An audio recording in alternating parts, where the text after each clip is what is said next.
2019 is just about over, so it's time to talk about some of the most anticipated movies of 2020. Hey there guys, my name is Tom, welcome back to my movie channel, and thank you very much for joining me. If you guys have not been here before, make sure you hit that subscribe button and ring that notifications bell so you never miss out on my take on all things movies. So I have a few movies here that I'm looking forward to personally in 2020. Make sure you jump down in the comment section below and let me know what some of the movies that you're looking forward to in this upcoming year are. I'd be very interested to carry on that discussion right down there in the comment section below. The first one is the love child of the Lego Movie and Wreck-It Ralph, and that is Ryan Reynolds' Free Guy. A character named Guy wakes up realizing he's the background character in a video game, and this trailer was bonkers, man. When this trailer dropped, I was like, okay, like I'd heard the concept, I heard they were making the movie, and I thought, let me see a trailer first before I get too terribly excited about it. I got a big kick out of the trailer, I really did, and I'm just looking forward to the craziness and the hilarity that's going to ensue in this movie. What do I want? A Disney live-action remake worth fighting for. The next movie on the list is Mulan. Now, unlike Free Guy, the Mulan trailers haven't really blown me away. I know that most recent trailer they dropped for Mulan got a lot of people very excited, and a lot of people were just gushing over that trailer. I don't hate the trailer.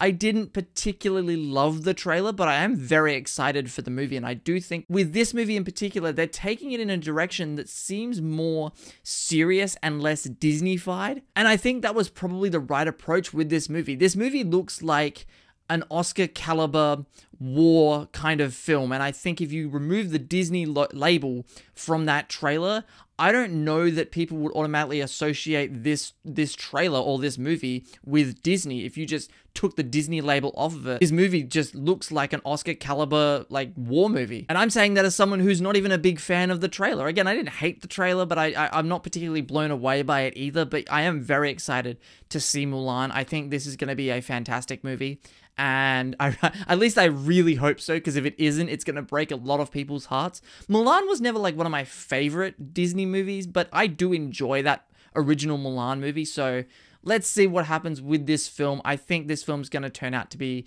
pretty damn good. Listen, Black Widow.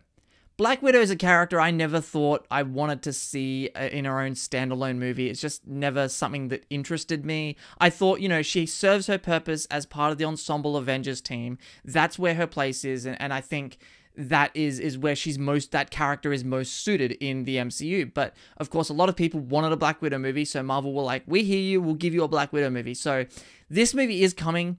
And look, I'll be honest, I liked the trailer. I really did. It got me more excited for the movie. And that's the job of a trailer, is to take your excitement of a movie from wherever that level was and move it up a couple of notches. And the Black Widow trailer did that for me. Also, I'm just convinced that at the end of this movie, in a post-credit scene, someone's going to come through a portal and pull Natasha Romanoff back into present-day MCU timeline. Come on, you know what's going to happen. The next film on the list is A Quiet Place Chapter 2. Man, A Quiet Place was such a surprise film to me. Like, that movie, look, I saw the trailer when that movie was coming out, and I was intrigued by the premise, but I'm not a big horror or scary kind of guy, and so I tend to avoid those types of movies, I'll be honest. I just do.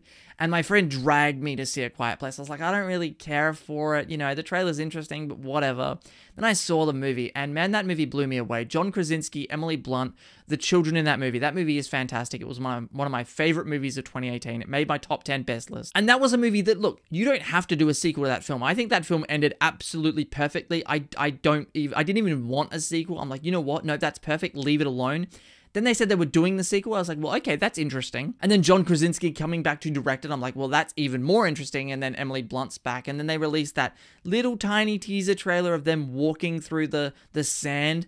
And then they stop, and you realize that now they've got to walk on leaves because there's no more sand to walk on to stay quiet.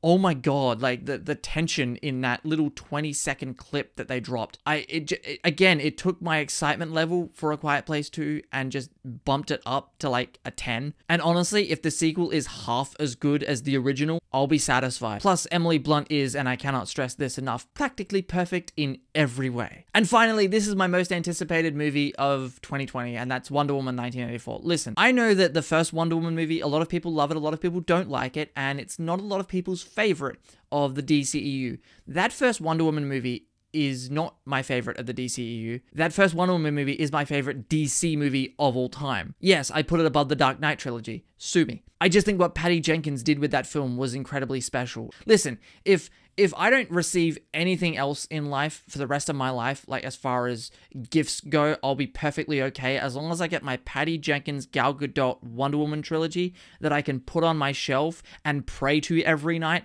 I'll be perfectly okay for the rest of my life. So guys, that will do it for my video of my most anticipated movies of 2020. Once again, drop your comments down below and let me know what movies you're looking forward to this upcoming year. Also, make sure to keep your eye out for my best and worst of 2019. That video is coming in the next couple of days. I have one more movie I want to see before I make those videos, and that movie is Bombshell, just because I have a sneaking suspicion that movie might make my top 10 best, but we'll see. So thank you very much for watching this video, guys. If you haven't already, hit that subscribe button, ring that notifications bell so you never miss out on my take on all things movies. My name is Tom, and I will see you guys next time.